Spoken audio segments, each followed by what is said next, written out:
Hello guys, welcome to the Audacity. So usually I have my camera on, I'm recording, you can see my face, all my expressions, but right now I am momming to another level. And that's a good way to start this episode. This month obviously is Women's History Month, all March long. We will be talking about what goes into womanhood, what goes into everyday life, and just the tasks that we tend to take for granted.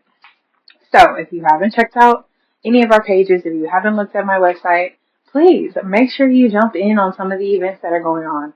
We have a wine and talk that's coming up for our partner, her movement, next Tuesday, y'all, the 11th. So if you're late to listening to this episode, I'm so sorry you're going to miss it. But that's not it. I have an amazing masterclass that will be dropping March 22nd, and then Intentionally Her, our roundtable will be March 29th.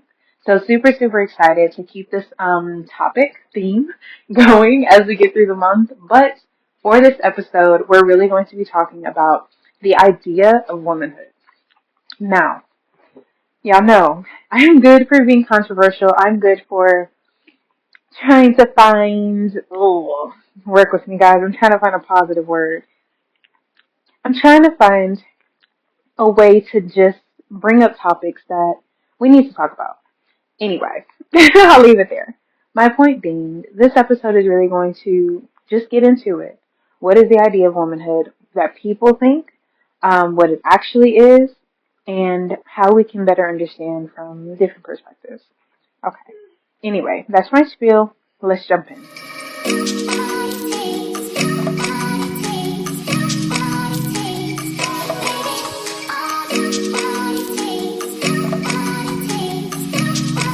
So, for me, I would say my understanding of womanhood has changed so much over the years. And it's not necessarily just because someone has influenced me to think that I'm less of a woman or that womanhood can't be based in science. Okay, so take that how you will. But I think for many young girls growing up, your example of what womanhood will be for you is based on your surroundings. And for me growing up, it was single women. It was single parents. It was independent women. It was people that were based in entrepreneurship. And over time, that's exactly what my life started to mimic. And it's so crazy is I remember at one point in my life, I wanted to be a mother so bad, guys. Like this was my dream. And anyone that knows me will say this, that I've always wanted to be a mom.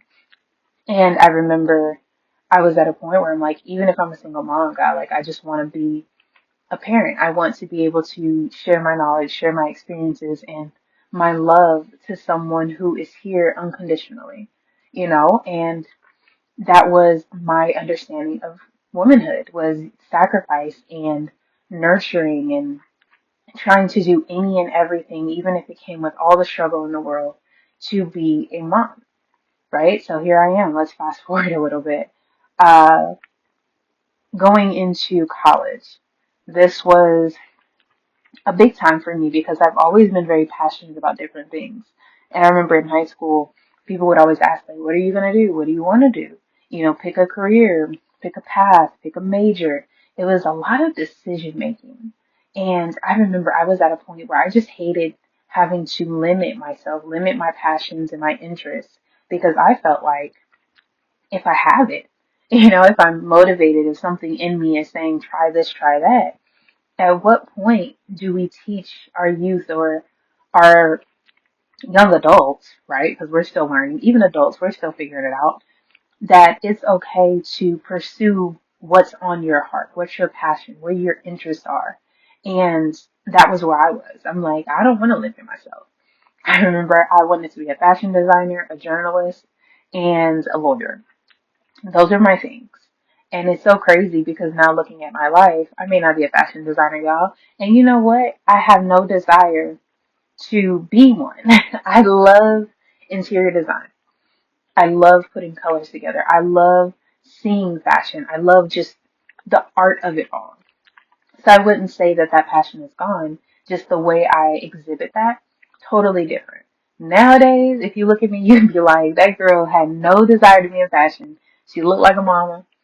I'm gonna just be real with y'all. I got on a camo hoodie and some blue fuzzy socks. Okay, looking crazy with a dang turban on my head that's not even in the color schemes of the things I just told y'all. But I love looking at different people in their elements. I just find it so fascinating. So that's, the fashion side. But then my journalism side, you guys know, I've written my books, I've published the magazines, I've done all these things that go into my writing side. I wanted to get that for my minor, y'all, journalism. But let me tell you, when you're almost done with your degree, you do not want to go back and try and do all this work. You just ready to be done. So for me, that was my way of expressing it. Now looking at my background for my attorney side. No. Do I have a bachelor's in criminal justice? I do. But do I use it? Not in the ways I have planned. I have found a way to connect with the community, be an advocate, and make sure that I'm supporting people in the way that I had hoped to through my criminal justice side, which I really wanted to focus on being a defense attorney for kids, for juveniles. So that was big for me. But now I'm focusing on my second master's for mental health, working with kids. I wanted to establish my nonprofit for that. So if you're following me, you're not hearing accomplishments. You are hearing the next version of womanhood for me was adding value. It was not making sure that I knew who I was. It was not making sure that I was confident. It was not making sure that I secured my own dreams. It was trying to add so much on my plate to say, I accomplished, I accomplished, I accomplished. I proved them wrong. I did all these things. I was trying to add value to myself through materialistic means that after a while, y'all, I don't use it. It's their things, their accomplishments, their papers in my office. They're hanging up on the wall in an office I barely go in. So it's like, as a woman at that stage, making sure that I was bringing something to the table, y'all. That was my ability to, I'm sorry, that's the wrong word. That was my moment to share my abilities with others. Entrepreneur, value, accomplishments, all these things. And at the end of college for me, it was the pandemic. I know that is so dating me. It was literally the beginning of the pandemic. So here I am graduating college and realizing, okay, all these businesses are popping up. Maybe that's what I need to do. I need a side hustle. Because what does a single parent do better than anything? And that's hustle. So, okay, cool. That goes back to my roots. I know what it's like to be independent. I know what it is to work hard and make sure you accomplish the things that you need to do and make sure that you put food on the table. Do all these things. So I went ahead and I started a business. My first two businesses, y'all, follow me on this. For the first couple years, it was following trends. I made every type of product. I worked with different people. I did different services, all these things that I had no interest in. Not a lick. And you know that because it's no longer around. I don't do it anymore. I have no desire to even explain what I did because it was just a trend. It was trying to make sure that I fit into that mold of I am an entrepreneur. I am doing what everyone else is doing. I am going with the trend. I'm going with the wave in the midst of a pandemic when everybody's at home bored, working from home, being able to click on their phone and virtually shop and do all these things. Here I am. Boom. This is what I can put on the table. Now I have a business. But what does that do? Add to my accomplishment pile. All right, here we are. Let's fast forward. And I'm going to ask you, and I want you to think about it before we get to the end. At what point do all of these actions no longer add to your accomplishments? When are they just wild ass decisions? When it does become just open-ended activities? Because after the 15th accomplishment, are you utilizing it? When does it need to expand into something more, into a lifestyle, a career, or something of substance? Because at this point, I'm just adding stuff to my resume. I'm adding bullet points. I'm not supporting it with anything. They're just there. So, fast forward. Here I am in my career. starting my career as a woman.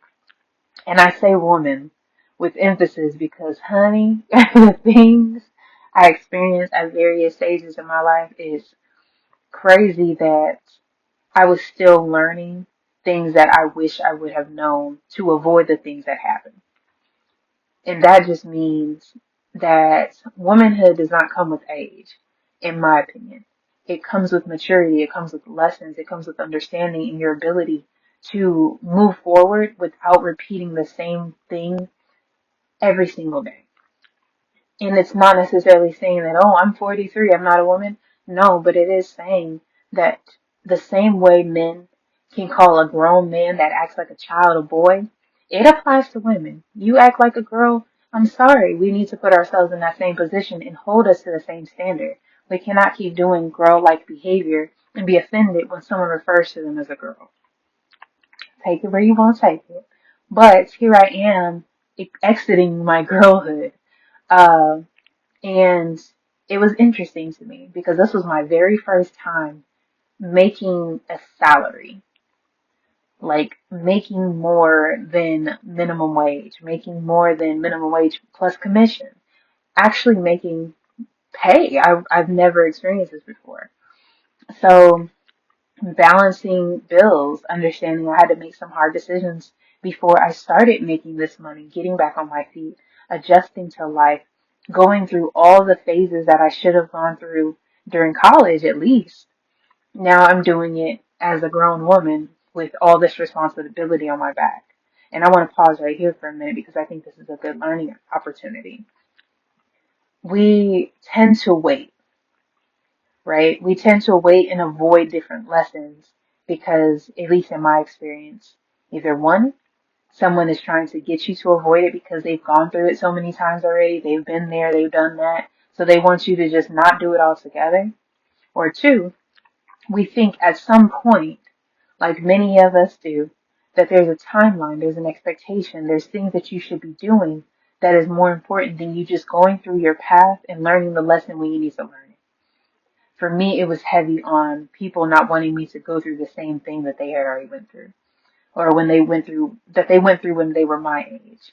When in reality, something that I'm big on now and that I pray to God my child does not experience for me is learning. I need to learn on my own. I needed to figure it out on my own.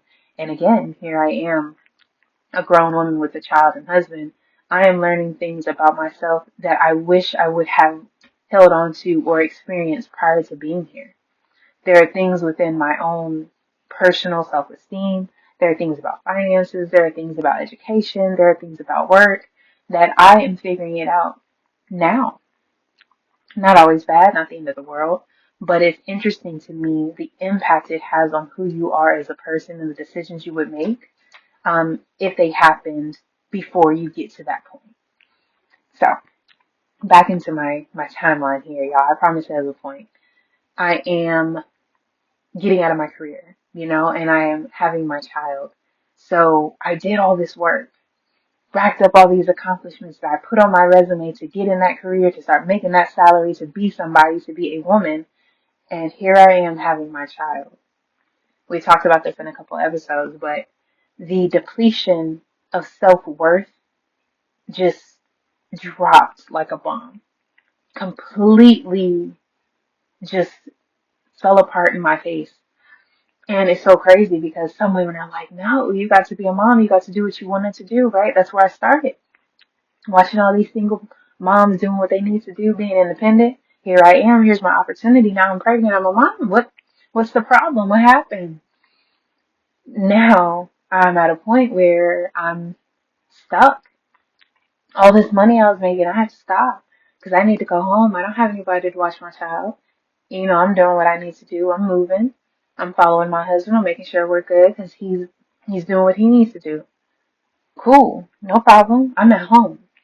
Stuck in my own head, stuck surrounded by these accomplishments. All those papers I told y'all about in that office. All the packed up boxes for my classroom.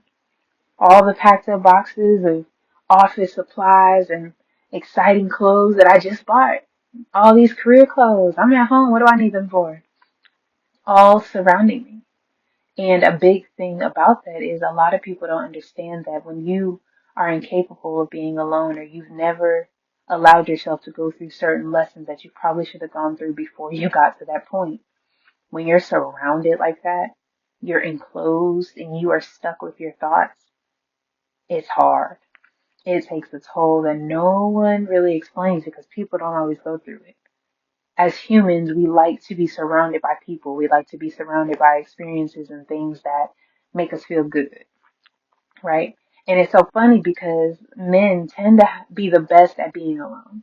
There are some women are good at disconnecting, right? I think there's a difference. But men are good at being alone, being with themselves. I think it is based more in their brain structure, leaning more towards the logical, the analytical things. Whereas women, we are very emotionally driven.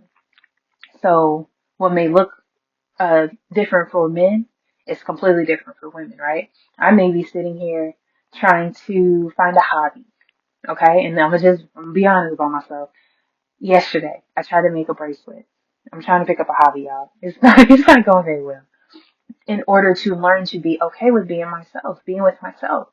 Um, and instead of sitting there just focusing on the bracelet, focusing on grounding myself, being calm and just not stressing out, y'all, the headache I got and the frustration, the thoughts that went through my head, the memories that were coming back that were stuck, back there that I'm usually holding in my mind when I'm actually doing other stuff to distract myself. All these things are happening while I'm trying to have my peace. Because I had a coach, a PE coach back in high school. He would describe women as having brains like spaghetti. Everything's connected.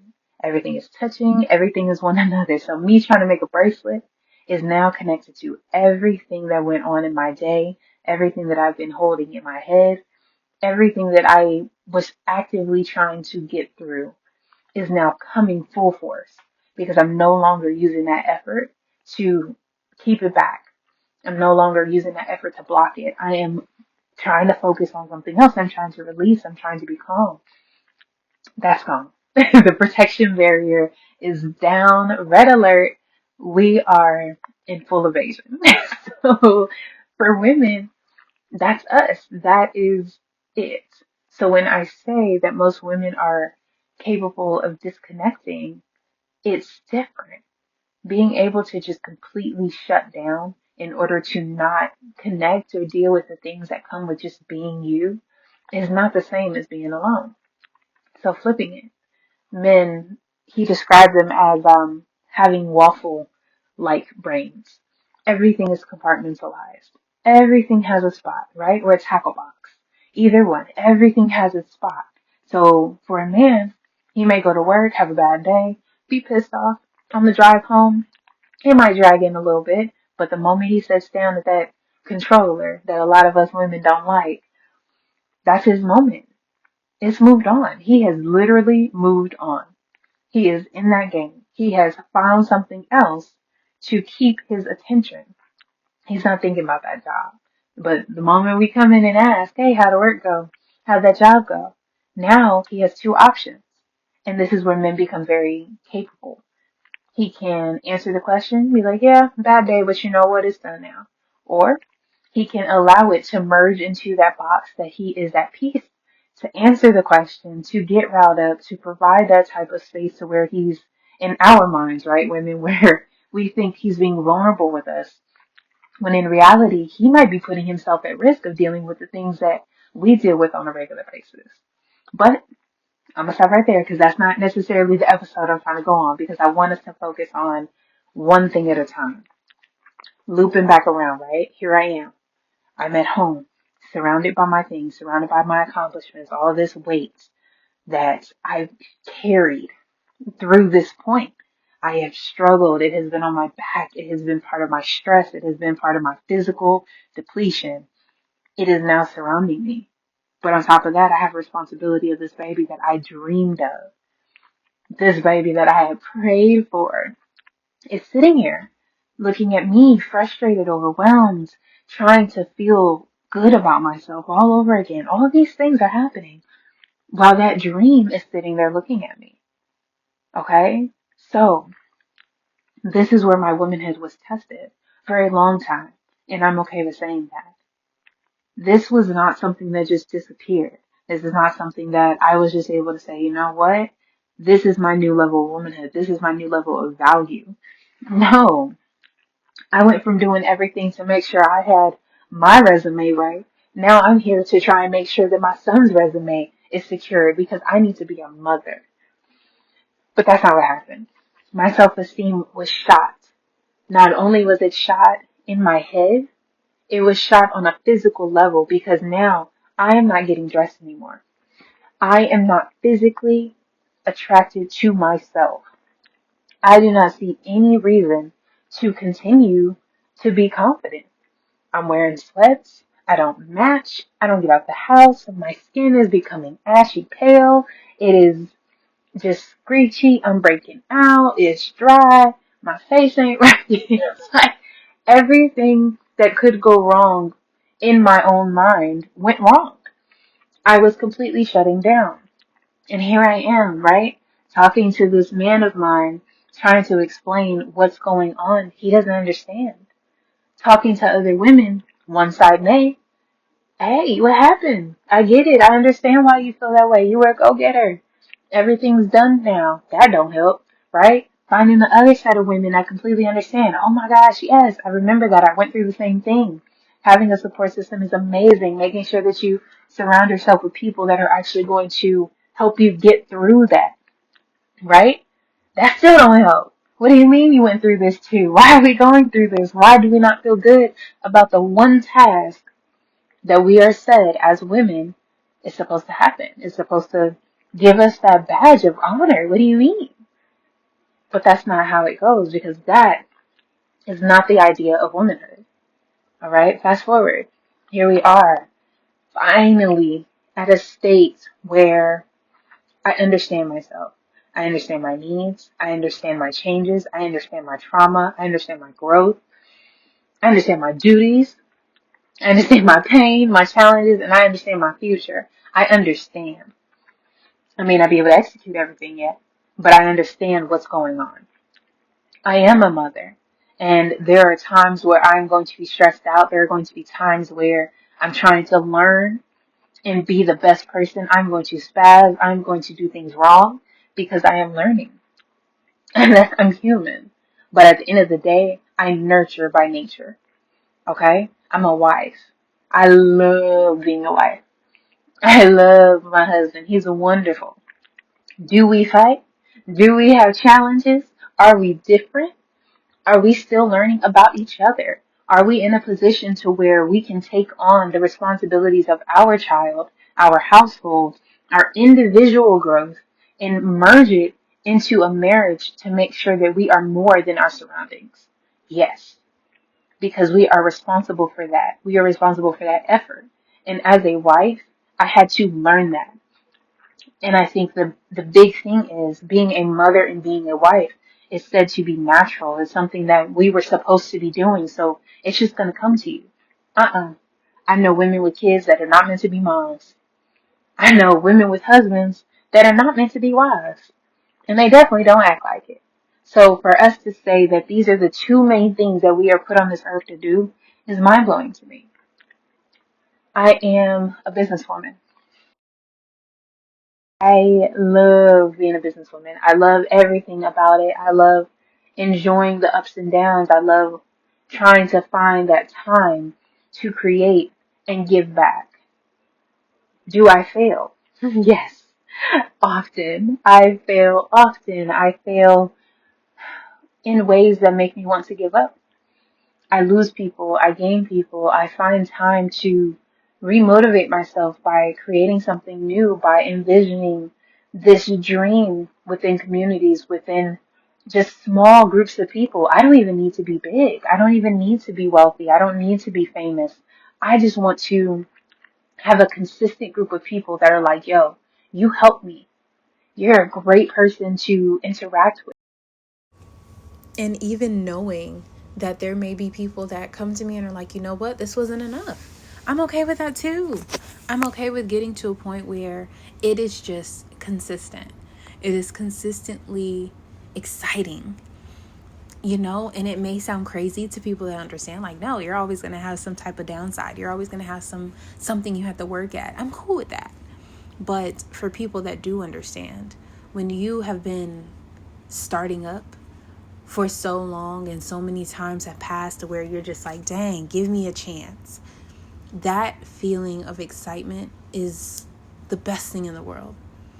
So I say all that to say there are so many things that come into this idea of womanhood that we take for granted sometimes within our own groups of people, with our own experiences within ourselves. There are so many things that play into this game that we try to set expectations based on other people. We try to find the window and make sure that we're peeking in just to see if the grass is greener. And it's not, y'all. This is my episode to let you know it's not. Finding the way to understand your journey will define who you are. Figuring out your journey, your impacts, the things that you need to adjust within yourself is literally the blueprint. There are no examples to fill in the blanks. There are no ways to sit here and describe what this phase is going to look like. It is your journey. So all these conversations about the different type of women, the expectation of womanhood, the way to be modern or traditional, or the way to be a housewife or to be a working woman, to be a stay-at-home mom or to be a boss mom, whatever the hell it looks like for you, it is yours. So what I plan to do this entire month is to expose ways for us to figure it out together. My journey was how I figured out who I'm going to be as a woman. But I want you to take the opportunity to say, okay, here is an example. Here is something that I can use. Here is someone that is actually telling me this is somewhere to start. Instead of just saying, well, you're not doing it right. Or no, I don't think I would have done that. Tell us where to start. So right now, I'm challenging you. Think back to your phases. Think back to the examples in which you had major adjustments and figure out what you want the end game to be. What do you want it to look like? How does it look to somebody else? Right? It's okay to get pointers. I'm not saying that. What I'm saying is, do not say, I love that person's life. I'm going to structure everything I do based on that person. But no, you can say, dang, I love the way Janice and her husband talk. They are very open communicators. Yes, you can set that. However, you may also want to make sure you ask, hey, Janice, what did you guys go through? What challenges did you guys need to overcome in order to get there? Because that is going to set your mind up for success. A lot of the times we look over there and we say, oh, the grass is green. They must have, been like that naturally. I'm going to get there too. And then you go home and you and Jake Ryan, y'all ain't having a good conversation because you guys are not at the stage of perfect communication. Nobody is. We are all trying to figure it out, and we are all trying to understand how we can be capable communicators. We're trying to be capable human beings, and then merging it with someone else who maybe is completely different path than you. We're not there. So all these things to say, when you are figuring out your path, taking in pointers, taking in true advice, there's nothing wrong with it. But please make sure you do the work, do the research, and do not set yourself up for failure trying to be like anyone else but you. I think this was good. I think I like not seeing you guys see me record just a little bit better. So this is the Audacity. I am Jasa, and next episode, which will be not this next Thursday, but the Thursday after, the 20th, we will be jumping into another topic, rediscovering femininity. I really, really hope this person I'm thinking of will be a guest because I think it'll be an amazing episode. But if not, you already know how I am. I'm going to figure it out. We're going to ride solo. But I'm super excited for it, and I appreciate you guys being patient with me. Have an amazing, amazing weekend, and I look forward to our next episode. Bye, guys.